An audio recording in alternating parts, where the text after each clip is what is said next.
Hello, everyone. This is Jorge Diaz, president and founder of Larry Jacob Internet Marketing, and I'm bringing you another episode of Defining Business Success. This week, I have Craig Petronella. He's an IT cybersecurity and blockchain expert. How's that for a mouthful? Craig, how are you? Great. How are you today? You know, with all this blockchain and Bitcoin and all this stuff trending all over the news, all over Facebook, everybody's talking about Bitcoin and blockchain is related. We're going to be talking about that because Craig is really going to be filling us in on that. But the point is that there are huge security, governance, a whole bunch of things behind this trend. And I really wanted to bring everybody up to speed. And frankly, no one other than Craig can bring us up intelligently on this because this is what he does. So Craig, hey, tell us a little bit, flash your books because people have to see the credibility that you bring to this space. Yep. So this is my How Hackers book. Yeah. So he's got that HIPAA. So he does a lot of work with medical practices and their security issues, complying with HIPAA, and in other countries they've got their compliance issues. So Craig lives and breathes security. And then on top of that, Craig, my understanding is you're working on a book on blockchain, right? That's right. Yeah, a book and a magazine. Oh, and a magazine. Good. Right. So let me ask you, most of us are not all that well educated on this whole thing, but we hear that Bitcoins are going through the roof and they're related to this. So can you kind of give us a basis, like what's the big deal and why now? Sure. So Bitcoin is an application that runs on the blockchain network. A lot of people might not know that. And the reason for the recent craze now is because Bitcoin is basically the leader in cryptocurrency. It's the first one that basically made all this popular. And it's going crazy now because so many people they love the volatility of it and they're jumping in and they're trying to use it as an investment. And I'm not saying, don't take me as I'm saying you should go buy Bitcoin today. I'm not saying that. Okay, but just for those of us that aren't, so Bitcoin is this currency. It's a cryptocurrency. It's a cryptocurrency, meaning it's not like a US dollar or a euro or a yen. No, that's right. Yeah. It's money that people accept. It really started off in the dark side of the web as a way of exchange. Like, for example, drug dealers love this stuff. If you're in some countries, it's really hard not to get drugs with something other than a Bitcoin because of the way that their systems work. So it's kind of like, with Snapchat. It started off a little bit kind of shady, and now it's a legitimate, thing. So Bitcoin is to that effect. So right now, I mean, it's skyrocketing. It's like 18,000 a Bitcoin per dollars? Yeah, it actually hit almost 18,000, and then it's bouncing around. And I think the last I looked at it was around 14,000 for one single Bitcoin. And you can buy fractions of a Bitcoin if you wanted, and other coins as well. There's other coins called Ethereum and Litecoin, and there's all these other ones that. Okay, so people are buying Bitcoins. Bitcoin just happens to be going up. It's establishing a bit of credibility because it's been pretty solid as far as from a security standpoint. It's leveraging the blockchain's default crypto algorithms for security, and it's basically the first one out. So it's the kind of the leader in the space. So I think that's why a lot of people like it. Okay, so you've used the word blockchain a bunch of times. I have too. So what is this? So blockchain is a distributed ledger technology, which means that it's a chain. Let me think about it like a chain links, right? The first block in the chain is called the Genesis block, and each block you add to it, you're basically having miners approve the work, and the chain gets longer and longer and longer. So Bitcoin, for example, the chain is really, really long right now. And Bitcoin, since it's starting to establish some credibility, so the SEC put out what's called the Dow report and put some characteristics around it. And it kind of legitimized, the... Okay, but you're talking about a chain, and that sounds really cool technically, but it doesn't mean too much to me. So there are different versions of these things. So it's like replicated. When you refer to links in a chain, it's a replication of a master ledger.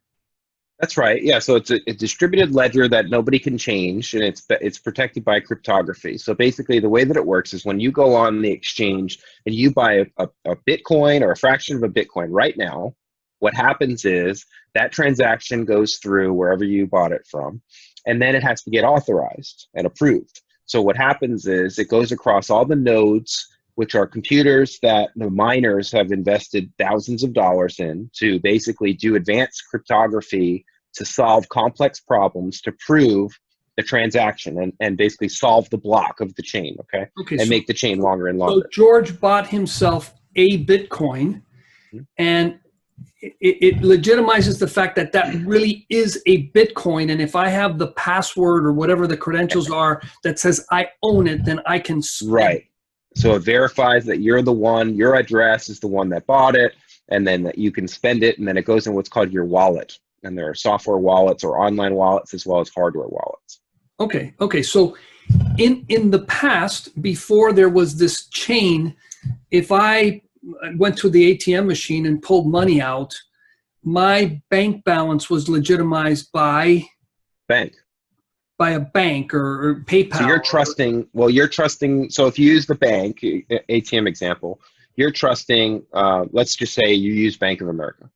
So you go to a Bank of America ATM. You go up to the ATM, you put in your PIN number, and you check your balance or take money out, okay? So that you're trusting that the bank has that information correct. So let's say it has the wrong balance. Let's say you have $5,000 in there, but you go up to that ATM, you put your PIN number in, and it says you only have $400 in there. Well, now what can you do? You go into the bank, right? You go into Bank of America, you talk to a teller, and you say what's going on, and then you basically prove that you're you, show your driver's license, all this stuff, and you talk to a manager and get to the bottom of why there's this discrepancy, right? Well, with the Bitcoin or with the blockchain network, there is no centralized authority. There's no one single person or bank or country that you're trusting. Okay. So the bank has what's called FDIC insurance. There is no insurance or any guarantees or anything like that on the blockchain network. Okay, so the stuff could fall apart tomorrow, right? I mean, it doesn't look that like it's been around 8+ years. Right, and not only that, but the way that it's built from the ground up with security, it could be argued that it's way more secure than a traditional bank infrastructure. Plus, you don't have to trust a single person or entity. It's spread out, and it's authorized and made, it's legitimatized by all the miners, and you're basically they're attesting to the fact that you're the one that bought this Bitcoin, and you're the one that paid XYZ, and it checks all that for you. The miners are checking it, and it's an open ledger in this case. So at some point, just like a couple of years ago, I went over to Home Depot to buy something, and for the first time, they accepted PayPal. It could say, I now accept Bitcoin. Absolutely. And you're going to find more and more places start accepting Bitcoin as well as other cryptocurrencies. Absolutely. Right. So then people would have to figure out how to get their accounts and how that works, right? Right. Okay. So that's Bitcoin and BitChain. So, and blockchain. Yeah. And blockchain. So those of us that aren't sitting there, speculating on Bitcoins or using them to spend, why should we care about this stuff? So there's a lot of applications for blockchain technologies. One of the ones that I'm interested in is the health ID or health passport. So if you think about it, you go to the doctor, and your doctor has all your medical. This is the electronic medical records stuff. Right. Yeah. So like you go to your doctor, you're sick, and you go to your local doctor, you get diagnosed, and all that stuff's recorded in their electronic medical records, right? So they have a record. But the problem, or it's not really a problem, but the way that it's set up is it's stored on their electronic medical records or EMR system, whether they have a server in the practice or they're paying a cloud provider to provide that to them. Now, let's say you go and you travel with your wife and kids to Mexico, you get in a car accident, you break your leg, you go to a doctor in Mexico. The problem in this case is, how do you get your medical records quickly to that doctor in Mexico? Okay. How do you, what if you have allergies? What if you're allergic to peanuts? And what if you're allergic to penicillin? And, right. Those are your records. And of course, now I'm in Miami. I'm calling my doctor in Miami. Let's hope he's around to whatever. I mean, it's a headache. Right. So what the blockchain could do to solve that problem is, you could be the one in charge of your health data, and you can be the one that basically shares it with whoever you want to give authorization to do that with. So if you're holding all of your health record information in your health passport on a blockchain, you can go anywhere in the world, and there wouldn't have to be all this rigmarole to get at your information. Think of how fast that could happen if an EMS had to come to you and instantly be able to, with your permission, give them access to your health data on the blockchain. They can immediately know that you're allergic to penicillin, and you have, this is your whole profile. Okay. And so that's very powerful. So here's one reason to use. So because something like this would be distributed and it wouldn't be owned by the EMS provider. Right. This blockchain is like a natural, I guess, infrastructure for this, right? Yeah, it's basically a decentralized network to store this information in blocks on the blockchain, leveraging cryptography to protect the information so that no one can get hacked. Okay. Now, when can you give us other examples of who might be like really thinking of using this? Yeah. So if you think about in the mortgage or industry, okay. So let's say you buy a house, and you, if you've ever gone through that process, you had to pay a title company to attest to the fact that, okay, here's the land that you're buying, here's basically all the history and the mineral rights and all this stuff that goes along with it, right? Yeah, these are gas stations, so there's probably oil underneath this mess that creates. Right. So now, if you think about it, well, that title company doesn't really need to exist with blockchain technology, because if we put this on the blockchain, well, guess what? We just made it more efficient, and we no longer need to trust a title company to show the facts. Anyone can then go on the blockchain and see public record of, oh, okay, well, here's where it is. Here's the information you need. Right, and any liens would be recorded there. And in real time. That's the big deal with the blockchain. The information is updated or captured. The whole thing is all in real time. So if you think about that for another example in supply chain, like UPS and Walmart are investing in blockchain technologies to streamline.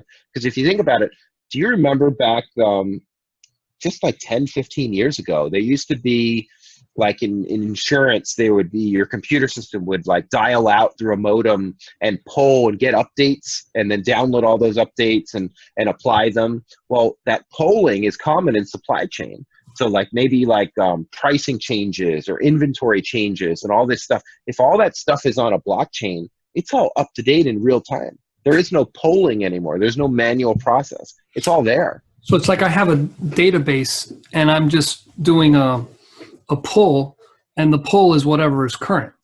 Yeah. In real time, immediately. Yeah.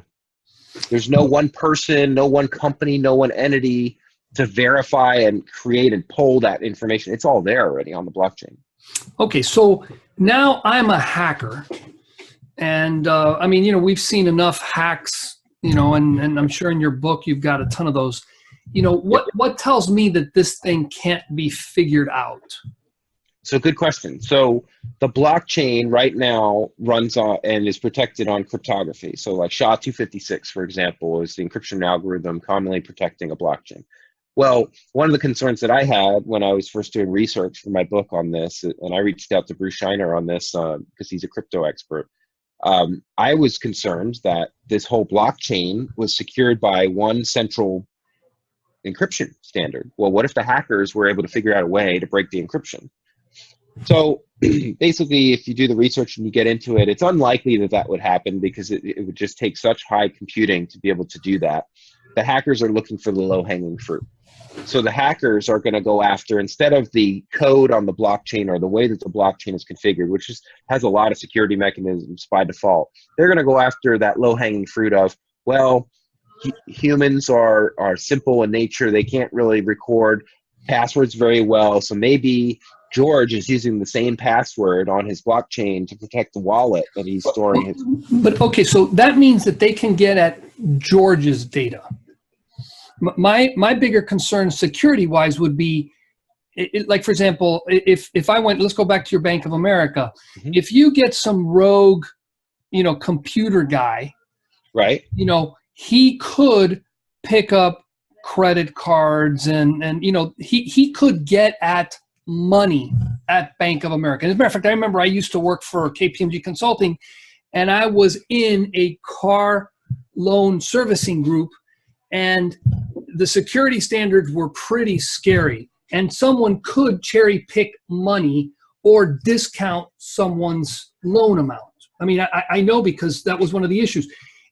You could hack in Bitcoin, you could hack my balance by stealing my balance. But what you're saying, who do I hack?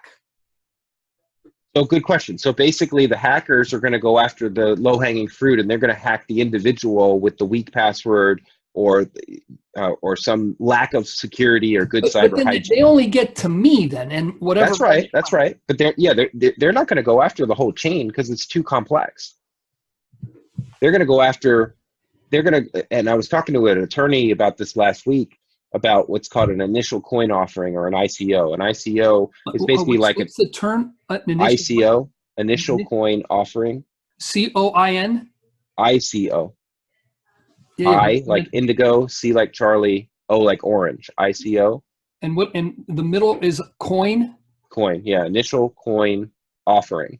So is this a Bitcoin specific thing? No, this is you basically, a company can create an ICO to create either cryptocurrency or something else leveraging blockchain.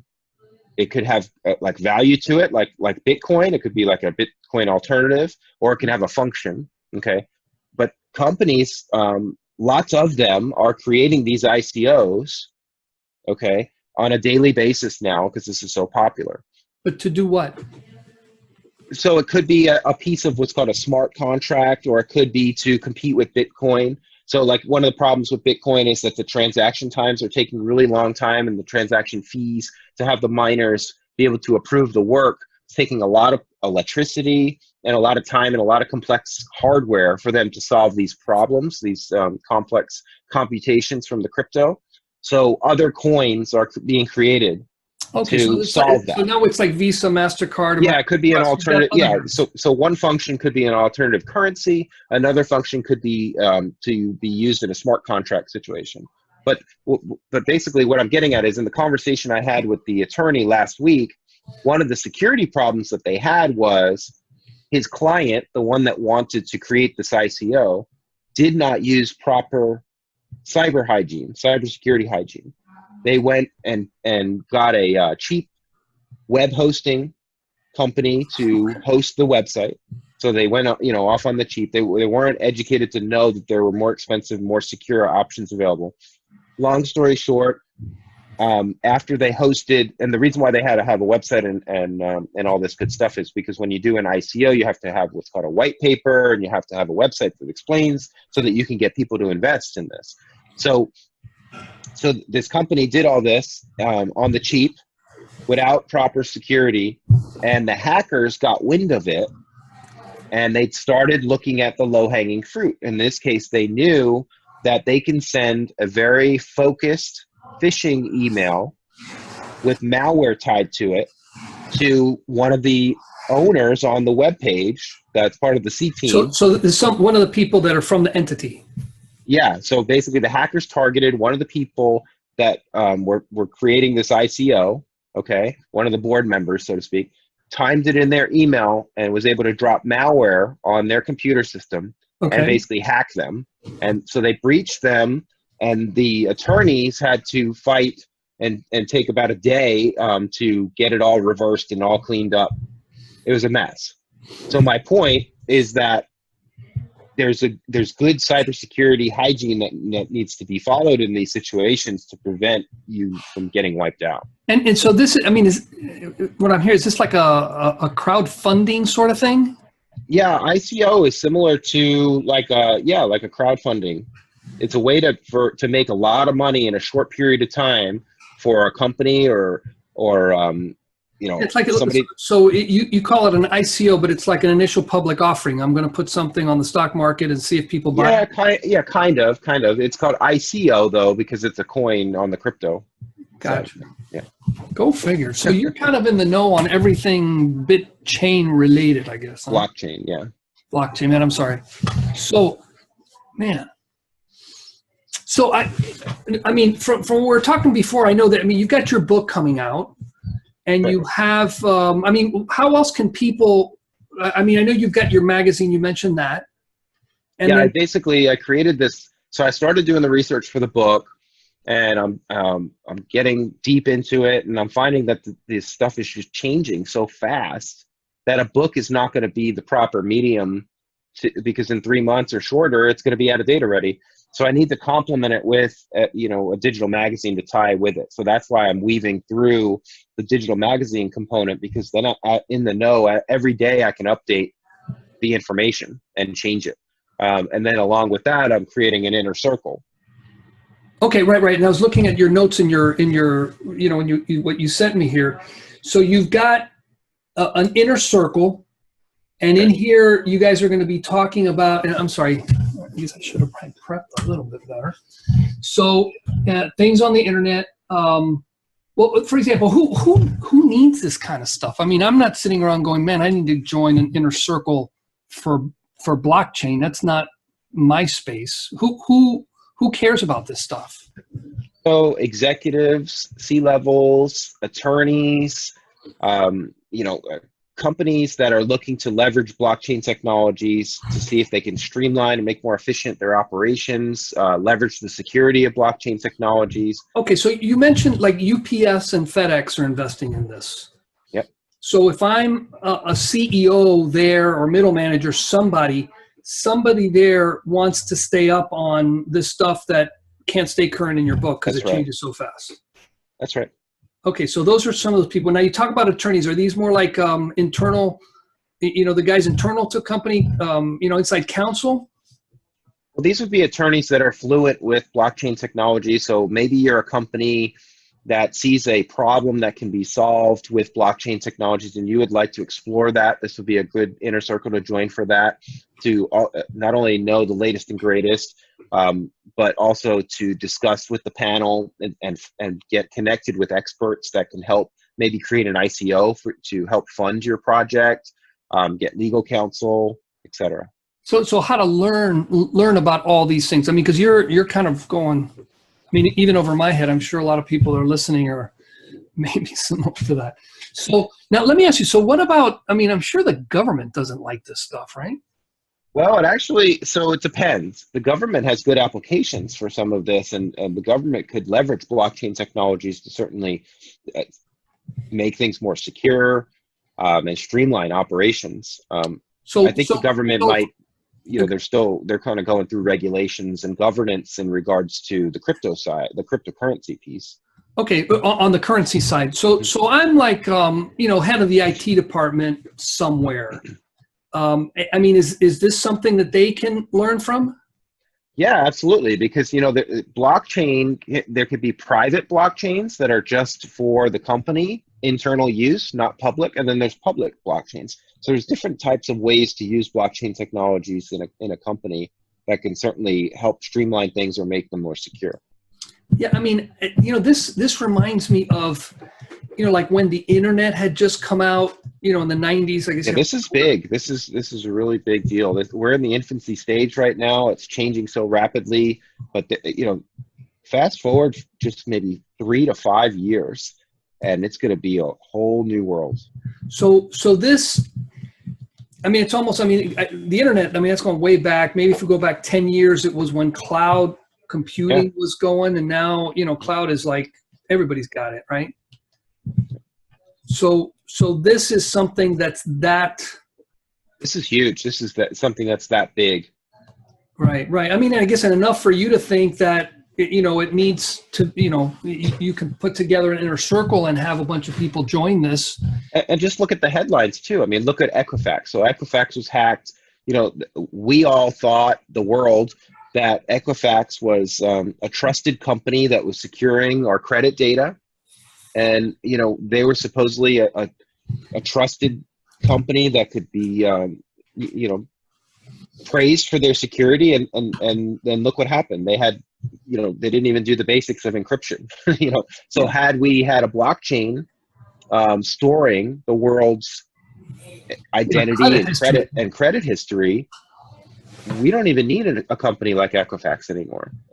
So you see how big that is? I mean, that's a huge company. So when my credit card provider reports my monthly, you know, yeah, they paid on time kind of stuff, and then whatever credit scores, that could be kept in something like this. Absolutely. Big guys. Yeah, absolutely. Man, there's a lot of same thing with taxes. The IRS was hacked. All of our information is out there, our social security number, all that stuff. All that could be stored on a secure blockchain ledger.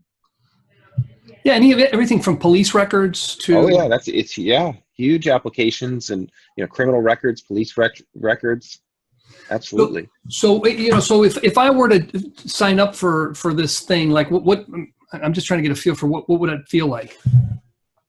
So we're doing a special right now where we're doing a discount for $297 a month, and that's going to get you access to the inner circle as well as to some bonuses, such as first copies of my book and subscription to my magazine. So you'll get the latest and greatest on all of this this technology. Yeah, I mean, are you thinking this will be people that would actually like meet with each other? Is this virtual? Yeah, this would be a virtual Zoom-like setup, just like this one. Okay. Okay. And then people can chime in and listen in. That's right. I'm assuming you're tied into like a bunch of other experts in this field. You've mentioned an attorney. Absolutely. Yeah, absolutely. Yeah. So we're always connecting with and interviewing the latest experts on this, as well as authors of different books, C-levels that are doing innovative things in the healthcare space or in the legal space or supply chain or other areas of blockchain that'll be joining. Wow. Okay. Well, gosh, a complete wealth of knowledge here. You know, a little bit outside of my space, but gosh, interesting. Well, if you think about it, it kind of could be there. It could go into your space though, like, because right now with the work you're doing, you could be interacting with blockchain and starting to do development with applications that run on the blockchain network. Yeah, I mean, so how would, I mean, now I'm interested. So how would you see that? Because I mean, I'm in internet marketing. You know, what we do is I mean, a little different. We're conscious. Yeah, but like you're an Infusionsoft expert, right? You know, and Infusionsoft they're using a centralized computing platform. Infusionsoft could easily move their database to a blockchain. And okay, so it's like a distributed files. I mean, I hate calling it a file system database system, but it is. Yeah, that's one way to use it. I mean, you could use it. You know, there are blockchain applications for secure storage of information. So I mean, Active Directory could definitely be implemented on something like this, right? So there's all different ways to leverage this. If you think about SQL database server, Microsoft SQL, you know, that would be put on a server, right? Well, in this case, you wouldn't need a SQL database. You would hire an application blockchain developer to write and store that information on the blockchain, instead of using something like SQL. And the reason why you would do that is for all the security benefits on the blockchain. And then if you did that, like, so for like your case, say you're creating a membership website for somebody and you're tying it into Infusionsoft. Well, maybe so normally you would need a web host to store, and then you need some kind of database for that web host to run. Well, maybe you start storing that information on a blockchain. Instead of trusting that web host, maybe you store it on a blockchain, and all that information is distributed. Well, I'm thinking something like you know, LastPass or RoboForm. Mm-hmm. I mean, that kind of stuff, which isn't. I mean, because my concern would be speed. But you know, for example, password information doesn't change that often. You know, where if it's behind even an hour, people wouldn't even notice.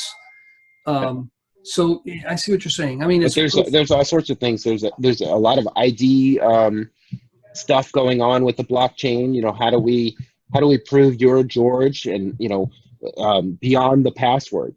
You know, so maybe there's information stored that makes up your identity that's stored on the blockchain network. So retinal recognition, or yeah, there's actually, I was talking to some people last week, and they were saying that the new iPhone has that Face ID technology, so maybe they're going to add in facial biometrics and store that on the blockchain, because there's a lot of cybersecurity experts like myself have some concerns about biometrics, because if your facial or your retina or your fingerprints are stolen by hackers, it's not like you can go get new hands and a new eyeball. So if you stored all, but if you stored all the, like Minority Report, if you stored all of this stuff on the blockchain and you had all this stuff tied in to you, and then it tied into like your health ID passport, well, now you have much more powerful, deep data that you have control over, that the hackers can't hack into. Yeah, and I couldn't even accidentally give away the credentials. Right. So, by default, like even if you were going to go, like switching gears back to cryptocurrency, if you're going to go buy cryptocurrency like Bitcoin today, one of the basic security layers is two-factor or multi-factor authentication. When you sign up for that stuff, you need to prove your identity. How do they ask you to prove your identity? Well, they want to see a picture of your passport or the front and back of your driver's license, and they're asking you all this stuff to basically prove you're you, right? Well, on the blockchain, if you had health ID and identity profiles stored on the blockchain, well, that information can go deeper and deeper and deeper, and then people can't change it. The hackers can't change it. So it becomes that much more authentic, because now you're not trusting one entity, you're trusting the whole blockchain to basically provide all the details of what makes you you. Gotcha. So like right now, if you go apply for a passport, the government they want your birth certificate, right? They want all these details, right? But you're trusting that those issuers of those things that make up your identity, those are centralized people or places that you're going to that vouch and say, oh yeah, this is George, right? But if you had a blockchain that stored all that and it's on a ledger that cannot be changed, well, think of how much more powerful that could be. Yeah. So the number of applications is limitless based on what you're saying. Right. We can get rid of the social security numbers. We can get, so there's all sorts of things that we can streamline. Well, I tell you what, I mean, who would have thought 10 years ago we'd be driving around in something other than a taxi, Ubers and Lyfts. So, I mean, things are changing so fast. I don't discount anything anymore. Yep. I was the guy who said that Starbucks coffee at $3 would never sell. And, look at where I am now, right? So, well, hey, thank you very much for, this has been really informative. So if people want to learn more about you, connect up with you, where would they go? They can go to my website. And that is? I have a new one for this called blockchainsecurity.com. Blockchainsecurity.com. Okay. Yes, sir. So when we publish this, we'll make sure to kind of put that in the along with it if people want to just click on it. Sure. Very good. So hey, thank you very much. This has been, for me, pleasure. Thank you. Man, I didn't know. Go figure. There's so much stuff going on in the technology space. So yeah, thank you for breaking out today. And hey, I hope you have a great day. Thank you. You too.